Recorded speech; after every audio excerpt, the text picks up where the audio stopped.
7h30, c'est l'invité café. Bonjour à toutes et à tous. Aujourd'hui, dans notre émission Invité Café de ce mercredi, nous allons parler de la 4e institution du pays, le CESC, Conseil économique, social et culturel. Pour cela, nous recevons son président, Winnie Kissage. Bonjour.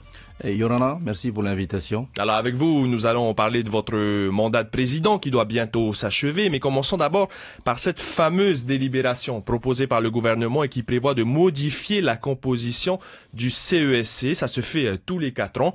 D'abord, est-ce que vous êtes d'accord sur le principe de modifier la composition de l'institution que vous présidez? Alors effectivement, nous avons fêté les 40 ans du CESC au mois de juillet.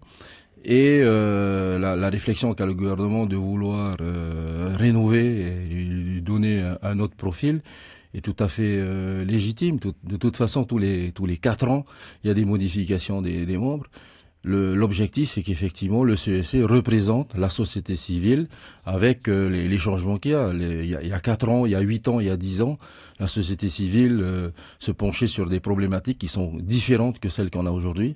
Donc c'est tout à fait normal qu'on essaie de la rajeunir et tous les cas de trouver une évolution qui soit à l'image des problématiques qu'on a aujourd'hui dans la société. Alors à l'arrivée de Gaston Flosse en 2013, il y a un peu plus de 4 ans, c'était déjà le cas, hein, la composition avait été modifiée. Cette fois-ci, vous avez été consulté, c'est quelque chose déjà que vous appréciez d'avoir été consulté par le gouvernement? Alors oui, effectivement, tout le monde a été d'accord vendredi dernier pour dire qu'effectivement là on a une vraie démocratie participative puisque le gouvernement a souhaité donc nous faire part des modifications qu'ils veulent apporter. Donc ils nous ont envoyé le texte.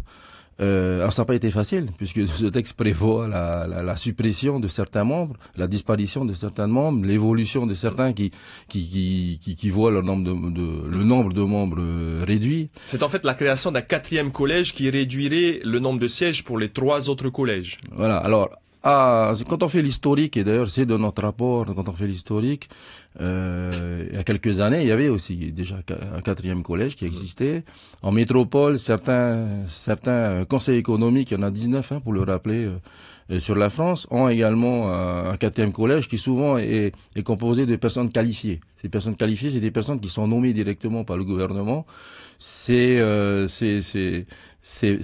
pas l'option que l'on choisirait ici, mais pourquoi pas. Mais donc ça existe ailleurs. Donc ça existait à l'époque au CESC, et donc aujourd'hui, je crois que le gouvernement a voulu créer un collège qui serait composé de personnes également issues de la société civile, mais surtout orientées sur les axes qui leur semblent stratégiques.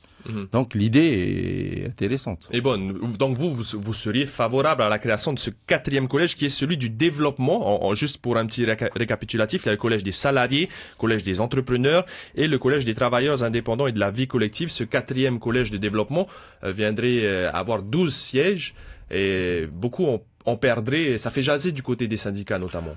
Alors effectivement, maintenant la composition même de ce 4e collège reste à discuter, puisque pour certains on a l'impression qu'au contraire on donne plus de pouvoir aux patrons. Nous les associations, on aurait certainement voulu y voir plus d'associations, etc. Donc ensuite on rentre dans des débats qui aujourd'hui on les a menés dernièrement, puisque c'est passé en commission. Donc il y a eu des commissions. Moi j'étais absent parce que j'étais à l'extérieur du territoire. Donc il y a eu de nombreux débats là-dessus, ce qui fait qu'aujourd'hui effectivement des membres demandent à rencontrer le gouvernement pour en parler. La CSTPFO par exemple perdrait 2 sièges. Certains disent qu'il y a beaucoup de politique au sein du CESC. Est-ce que vous comprenez ces points de vue? Alors vu de l'extérieur, effectivement, on a l'impression que on donne notre avis sur le monde politique. On se veut être neutre. En tous les cas, en tant que président, j'essaie à chaque session plénière, c'est pas souvent facile, de faire en sorte que tout le monde ait le droit à la parole, puisse s'exprimer. Et effectivement, c'est la 4e institution. Et cette 4e institution a pour vocation d'être apolitique et au contraire de pouvoir donner notre avis sur les décisions du gouvernement, ce qui est tout à fait normal.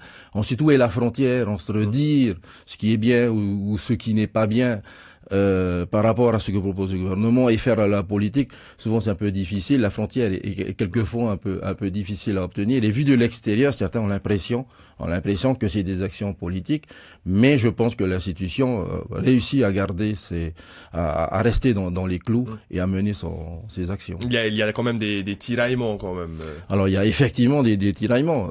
Souvent les combats sont un peu syndicats et patrons, et c'est souvent le monde associatif qui fait un peu la balance, notamment pour les élections, mais aussi sur les différents dossiers, sur les avis que l'on donne. La délibération concernant la modification de cette composition du CESC propose également une présidence tournante. Est-ce qu'en fait c'est l'officialisation de ce fameux Gentleman's Agreement?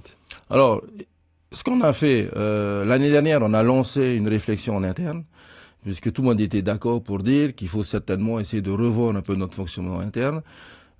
Chaque collège a travaillé pendant des mois et on est tombé d'accord sur un certain nombre de propositions.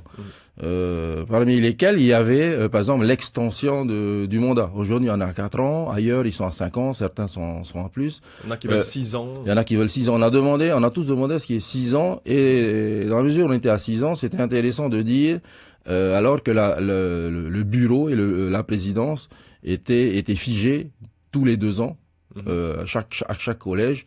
Et il y avait une espèce de gentleman agreement qui a été respecté plus ou moins au cours des années.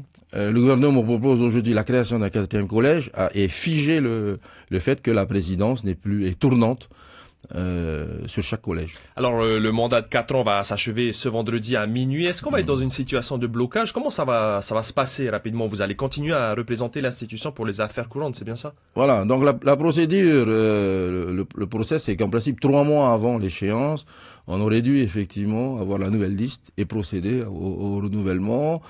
L'équipe technique est prête, elle était déjà prête au mois d'octobre avec les courriers d'invitation. Donc là, on a pris du retard.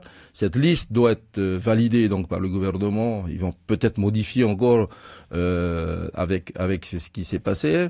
Elle doit être validée ensuite à l'Assemblée de Polynésie. Donc ça passera peut-être dans 1 ou 2 semaines. À partir de ce moment-là, nous on enverra les invitations pour procéder au plus vite au renouvellement. Entre-temps, oui, alors tout le monde tombe, le bureau tombe également, et le président assure les affaires courantes. Quand est-ce qu'on pourrait connaître les 48 nouveaux membres du CESC, à votre avis? Je pense que le gouvernement va se mettre d'accord d'ici 2 semaines, je pense. On espère que l'Assemblée sera saisie courant début février ou au début du mois de février. Et donc, je pense qu'à ce moment déjà, là, dès que ça passe à l'Assemblée, on aura la liste définitive. Ensuite, chaque institution, association, syndicat, vont devoir nommer leurs propres membres. Il y a 45 jours, donc je pense avec un peu de chance, on aura peut-être fin février, début mars, pouvoir procéder à la réélection du nouveau bureau et du nouveau président. D'accord. Vous avez été élu en janvier 2016, Winnie Kissage, en tant que président du CESC. Rapidement, qu'est-ce que vous retenez de ce mandat? Vous avez notamment célébré les 40 ans de l'institution. Alors ça a été vraiment un poste extraordinaire, puisque être au CESC, c'est, contrairement peut-être à ce que certains disent, la possibilité de rencontrer toutes les personnes clés du territoire. À chaque fois qu'on nous envoie une loi, qu'elle soit dans le domaine social, sportif, économique, etc., on a la chance de pouvoir rencontrer toutes les personnes clés du territoire. Quand on reçoit une loi sur la plongée sous-marine, on reçoit les clubs de plongée, etc. Et donc, c'est hyper enrichissant. J'ai voulu pendant mon mandat essayer d'ouvrir un peu plus cette institution en organisant notamment des conférences, en accueillant des conférences en son sein, et on a voulu effectivement en fêtant les 40 ans démontrer qu'on n'était pas juste à faire un bilan de ce qui s'est passé, de ce qu'on a fait sur les 40 ans, mais au contraire essayer de faire un peu de prospective en essayant d'imaginer quelle serait la société dans 40 ans, en traitant notamment du sujet du nucléaire, puisque ça aussi c'est un dossier qui avait été mené il y a déjà pas mal de temps par le CESC, d'imaginer quel type de société on veut construire, puisqu'aujourd'hui après cette crise économique mais surtout politique qu'on a subie, il y a encore des traces, il y a encore des blessures. Et la question, c'était comment faire en sorte que ça se reproduise plus, comment faire en sorte que l'on puisse créer des situations, un environnement plus favorable pour nos générations futures. Vous entendiez également intensifier les relations avec le monde communal. Oui ou non, vous êtes satisfait ou pas sur cet objectif? Alors ça a été effectivement les premières actions qu'on a fait dès le départ. On a rencontré les maires. C'était la première fois que le bureau se déplaçait, le bureau du CEC. On a rencontré plusieurs maires, le maire de Faha, de Bounavia, etc. On a travaillé également avec le SPC. J'ai eu la chance de participer même avec eux à des déplacements en métropole. Et c'était effectivement très très enrichissant. Ça nous oblige à effectivement regarder tous les acteurs de la société, pas que la vision ministérielle, pas que la vision des services administratifs, etc., mais aussi les communes qui aujourd'hui ont récupéré énormément de responsabilités et qui souvent n'ont pas les leviers suffisants pour mener à bien leur mission. Donc la réponse, c'est oui, tout simplement. Oui. Merci en tout cas, Winnie Sage, président du CESC. On retiendra que vous êtes favorable par rapport à la délibération de modification pour la composition du CESC qui intervient en général tous les 4 ans et que les 48 membres du CESC qui seront élus pour un mandat de 4 ans seront certainement connus, du moins vous l'espérez, fin février, début mars. Merci Winnie Sage, on vous souhaite une belle journée. Maruru. C'était l'invité café, 7h30 du lundi au vendredi.